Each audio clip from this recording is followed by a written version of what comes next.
Continuando, Ivone do Amaral Pereira nos diz, na segunda parte do nosso vídeo, que trata a respeito da introdução e do prefácio da obra Memórias de um Suicida. Responderei que, até o momento em que estas linhas vão sendo traçadas, ignoro tanto como qualquer outra pessoa. Jamais perquiri, aliás, dos espíritos a razão de tal acontecimento. De outro lado, durante cerca de 4 anos, vi-me na impossibilidade de manter intercâmbio normal com os espíritos, por motivos independentes de minha vontade. E quando as barreiras existentes foram arredadas do meu caminho, o autor das mensagens só acudiu aos meus reiterados apelos a fim de participar sua próxima volta à existência planetária. Encontrei-me em situação difícil para redigir o trabalho, dando feição doutrinária e educativa às revelações concedidas ao meu espírito durante o sono magnético, as quais eu sabia desejarem as nobres entidades assistentes fossem transmitidas à coletividade, pois eu não era escritora, não me sobrando capacidade para, por mim mesma, tentar a experiência. Releguei-os, portanto, ao esquecimento de uma gaveta de secretária e orei, suplicando auxílio e inspiração. Orei, porém, durante 8 anos, diariamente, sentindo no coração o ardor de uma chama viva de intuição, segredando-me aguardasse o futuro, não destruindo os antigos manuscritos, até que, há cerca de 1 ano, recebi instruções a fim de prosseguir, pois ser-me-ia concedida a necessária assistência. Lembrando que o sono magnético, como nos explica Kardec, através das suas seguintes palavras: com o uso do magnetismo, através das suas explicações, melhor dizendo, com o uso do magnetismo, é possível desenvolver essa faculdade ao ponto de torná-la facultativa, controlada e passível de ter amplas aplicações em favor de si mesmo ou do próximo. Então Kardec colocou dentre os fenômenos de emancipação da alma, nos quais a alma se liberta parcialmente do corpo e assim consegue fazer uso dos seus potenciais espirituais. Através de uma magnetização conscienciosa e direcionada para esse propósito, pode-se transformar o sonambulismo natural em sonambulismo magnético, que era o caso de Ivone Pereira. E ela continua com suas palavras. Prosseguindo, porém, direi que tenho as mais fortes razões para afirmar que a palavra dos Espíritos é cena viva e criadora, real, perfeita, em sendo também uma vibração do pensamento capaz de manter pela ação da vontade o que desejar. Durante cerca de 30 anos, tenho penetrado de algum modo os mistérios do mundo invisível, e não foi possível outra coisa o que lá percebi. É de notar, todavia, que, ao despertar, a lembrança somente me acompanhava quando os assistentes me autorizavam a recordar. Na maioria das vezes em que me foram facultados estes voos, apenas permaneceu a impressão do acontecido, a íntima certeza de que convivera por instantes com os espíritos, mas não a lembrança. Ivone do Amaral Pereira tinha, dentre suas mediunidades, a psicografia, era médium receitista e também médium de efeitos físicos. Continuando o que Ivone nos diz, os mais insignificantes detalhes poderão ser notados quando um espírito iluminado ou apenas esclarecido falar, como, por exemplo, uma camada de pó sobre um móvel, um esvoaçar de brisa agitando um cortinado, um véu, um laço de fita gracioso, mesmo com o brilho da seda no vestuário feminino. O estrelejar das chamas na lareira e até o perfume, pois tudo isso tive ocasião de observar na palavra mágica de Camilo, de Victor Hugo, de Charles e até do apóstolo do Espiritismo no Brasil, Bezerra de Menezes, a quem desde o berço fui habituado a venerar, por meus pais. Certa vez, em que Camilo descrevia uma tarde de inverno rigoroso em Portugal, juntamente com um interior aquecido por lareira bem acesa, senti invadir-me tal sensação de frio que tiritei, buscando as chamas para aquecer-me, enquanto, satisfeito com a experiência, ele se punha a rir. Aliás, o fenômeno não será certamente novo, Não foi por outra forma que João Evangelista obteve os ditados para seu Apocalipse e que os profetas da Judéia receberam as revelações com que instruíam o povo. No Apocalipse, versículos 10 e 11 e seguintes, do primeiro capítulo, o eminente servo do Senhor positiva o fenômeno a que aludimos em pequenas palavras. Eu fui arrebatado em espírito, um dia de domingo, e ouvi por detrás de mim uma grande voz como trombeta, que dizia: o que vês, escreve-o em um livro e envia-o às 7 igrejas, etc, etc. E todo o importante volume foi narrado ao apóstolo assim, através de cenas reais, palpitantes, vivas, em visões detalhadas e precisas. O Espiritismo tem amplamente tratado de todos esses interesses, casos para que não se torne causa de admiração o que vimos expondo. E no primeiro capítulo da magistral obra de Allan Kardec, A Gênese, existe este tópico certamente muito conhecido dos estudantes da doutrina espírita. As instruções dos espíritos podem ser transmitidas por diversos meios, pela simples inspiração, pela audição da palavra, pela visibilidade dos espíritos instrutores, nas visões e aparições, quer em sonho, quer em estado de vigília, do que há muitos exemplos no Evangelho, na Bíblia e nos livros sagrados de todos os povos. Ivone do Amaral Pereira tinha o auxílio de vários espíritos elevados, como Leon Denis, Bezerra de Menezes, Camilo Castelo Branco, que lhe auxilia trazendo este livro. Ela teve o auxílio nele para trazer este livro, também de Frederic Chopin, Roberto de Canalejas, Bittencourt Sampaio.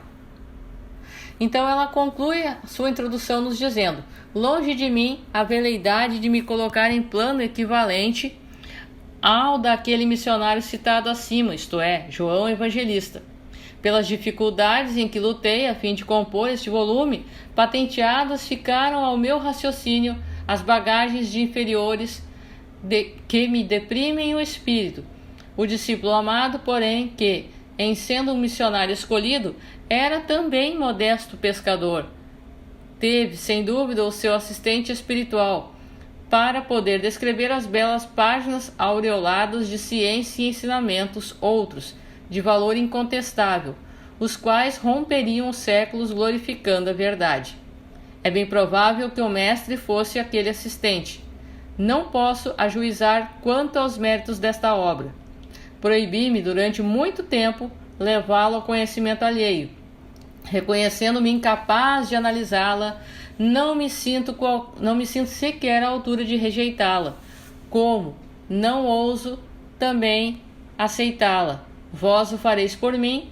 De uma coisa, porém, estou certa, é que estas páginas foram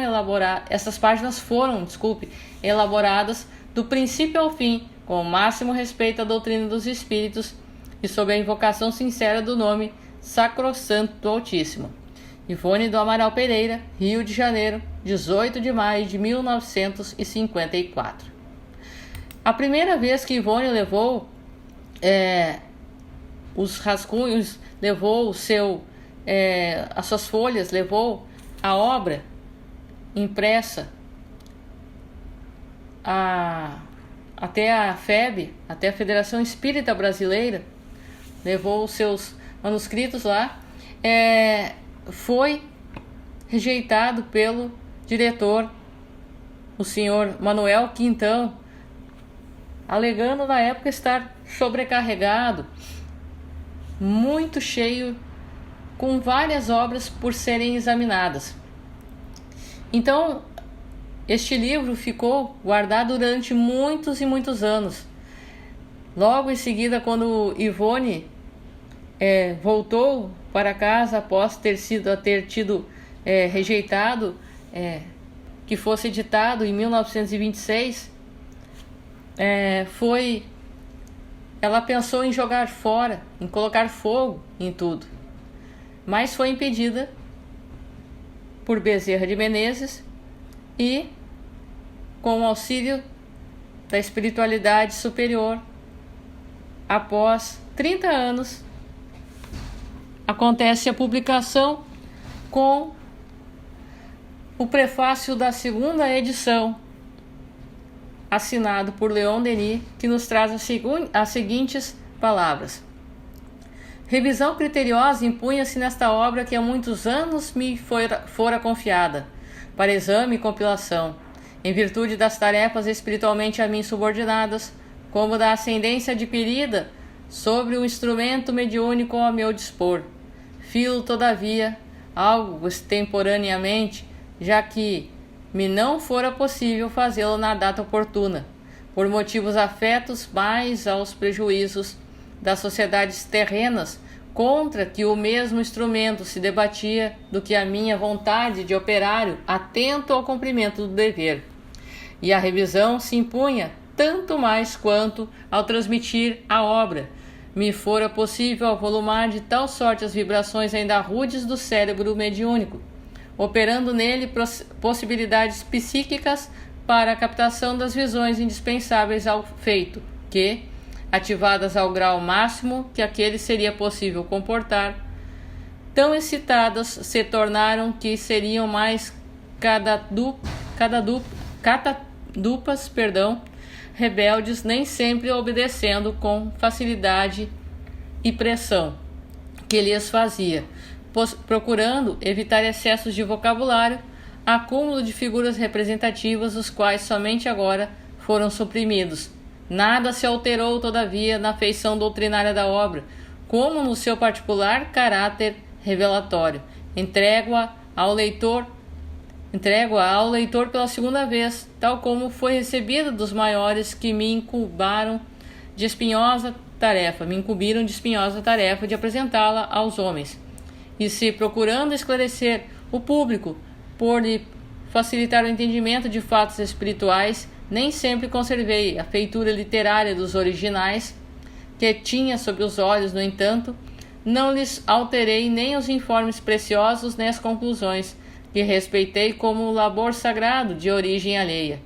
Que medite sobre estas páginas, leitor, ainda que duro se torne para o seu orgulho pessoal o aceitá-las, e se as lágrimas talvez vos rociarem tuas pálpebras, a passagem de um lance mais dramático, não recalcitres contra o impulso generoso de exaltar teu coração em prece piedosa por aqueles que se estorcem nas trágicas convulsões das inconsequências das infrações às leis de Deus.